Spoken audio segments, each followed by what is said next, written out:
Officers say they can't even tell for sure what it is, if it was a wild animal or a domesticated dog. The animal was killed and then skinned. And you can see that there's a PennDOT crew behind me right now who is getting ready to hit the road. These crews have been working day and night, and their efforts are actually paying off. But now you can see from the roadway that they're facing some new challenges. Police tell Action News they put a bike out on the street as part of an undercover operation, and within 25 minutes, a crook took the bait. Eyewitnesses tell us that two cars were speeding here down Buckshootum Road when one of those drivers lost control. They plowed into a third car that was here at this stop sign that was carrying a woman and two kids. The NTSB just told us that that train was going 106 miles an hour into that curve that's only rated for 50 miles an hour. There really aren't any qualifications for somebody who's getting into what we're learning is a fairly dangerous business of demolition in Philadelphia. About 400 workers have walked off the job and taken their posts here on the picket line. This strike is the first time that SEPTA workers have walked off the job since 1983, and that one lasted 108 days. These residents say they have to brace for the worst because a major sewer backup is pouring sewage across their yards and into their houses. The officer is here at the Temple emergency room. He is being surrounded by the police commissioner, his family members, as well as other members of the force who are all waiting on updates. And Justin Robinson, as you said, the younger of the two brothers, voluntarily pled guilty, and he took sole responsibility in the killing of Autumn Pasquale. But most concerning, the union says, is what isn't in here. Test results, they say, have not been turned over by the administration. Spring Mountain says they'll stay open as long as there's snow and as long as there's skiers. In Spring Mountain, I'm Wendy Saltzman, Channel 6 Action News. There is a dangerous intersection where no one seems to be watching out for the kids. And investigative reporter Wendy Saltzman is here with an exclusive report. Jim, we witnessed young kids darting across the road in front of cars and buses on their way to school. And the shocking part is the one person who you pay to make sure that walk is safe wasn't doing her job to protect them.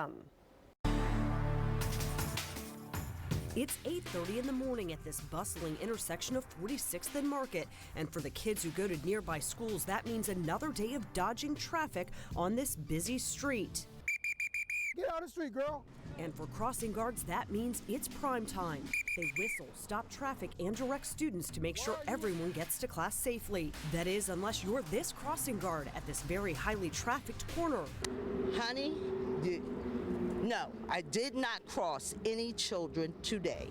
For 4 days in the last 3 weeks, we watched as this crossing guard failed to cross a single student. But a whole bunch of them crossed, and they did fine. Some students bolted across the street. Crowds of kids crossed alone, time after time. She pulls out her cell phone, but she never pulls out a stop sign, never walks anyone across. In fact, she never makes a move, except to talk to other people walking by. No move, she don't cross the kids or nothing. Have you ever seen her cross a kid? No, never. This tipster contacted us after he says he called the school district twice. I never seen nothing like this a day in my life. She stand on that newspaper stand all morning and don't even move. His daughter was killed crossing a different street when she was 12. Now he's fearful another child may face that same fate. I wouldn't want no parent to go through what I went through. When we approached the crossing guard for a response, she defended her technique, saying in 7 years she's never had an accident. I'm not interested in what you think. Okay, I'm not interested. But we figured she might be interested in what her boss thinks. What I saw on that tape was absolutely unacceptable.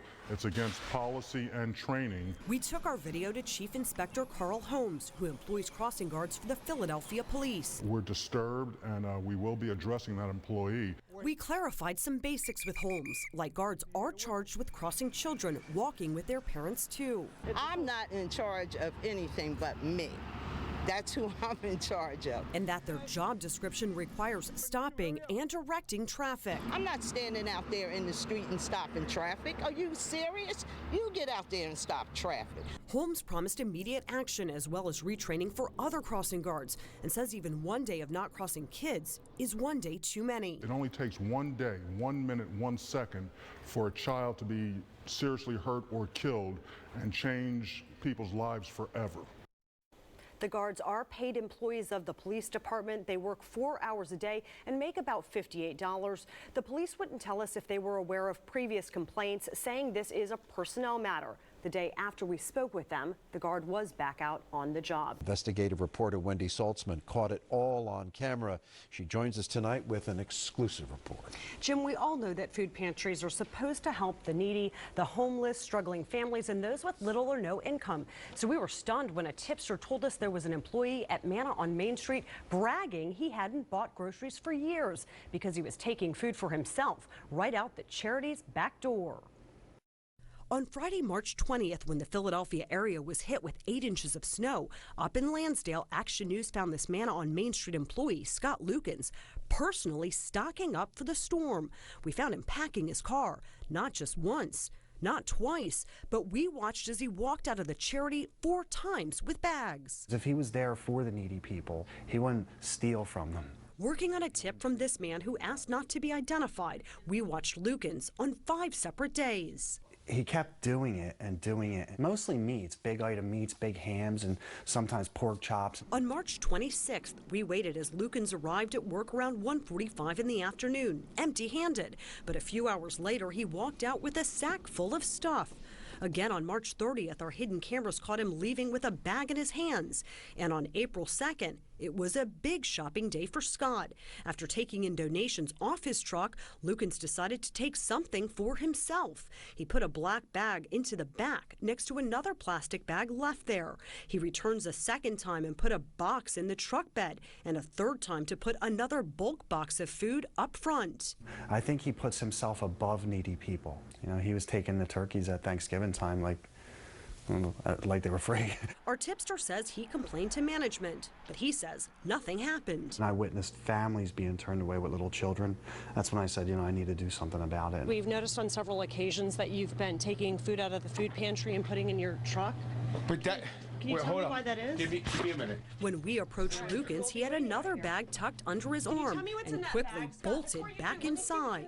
Our hidden cameras discovered boxes of graham crackers, a bulk box of juice, and bags of canned foods that were supposed to go to clients being looted by Lukens. And with us hot on his heels, he fled for the freezer. What are you putting out there? Just give me a minute. Lukens tried to shove us and slam the freezer door shut, but not before we saw him dumping the cold, hard proof. Shrimp that I just saw you putting in there. All right, well, we'll take a look. This is what I just saw him dump. Can you see? Bags of shrimp. 3 bags of shrimp. And Lukens wasn't the only one we caught on camera. Manna on Main Street officials confirmed this employee, who we recorded taking boxes and boxes of sodas and drinks, confessed to stealing from the pantry. When we learned of the incident, we immediately did an internal investigation. We took this seriously. Manna on Main Street's executive director says Lukens confessed and was immediately terminated. They wouldn't tell us what happened to this other employee, citing personnel confidentiality. But they say they're now building in safeguards to make sure this doesn't happen again. We will be working with an expert in inventory control so that we know that we are doing a good job being good stewards of everything that is given to us. We asked Manna on Main Street if they're taking any criminal charges against these employees, but they refused to share that information with us. I also contacted Lukens again. His only reply was no comment. Investigative reporter Wendy Saltzman went undercover to expose how your tax dollars were wasted in this case. Wendy? Jim, we were on the trail of an Atlantic City lead attendance officer for 11 days. He worked for the district for 20 years, and according to his calculations, he's earned the privilege of hardly working for his $72,000 salary. But now his tenure as an attendance officer is over after we caught him on hidden camera. We've noticed that you've been out of the office for large chunks of time. When you say that you're working, what have you been doing? This is Nicholas Russo, Atlantic City Public Schools lead attendance officer since 1994. His job description, monitoring students' attendance. But what Mr. Russo doesn't know is we were monitoring where he was spending hours and hours when he was supposed to be on the clock, working for your tax dollars.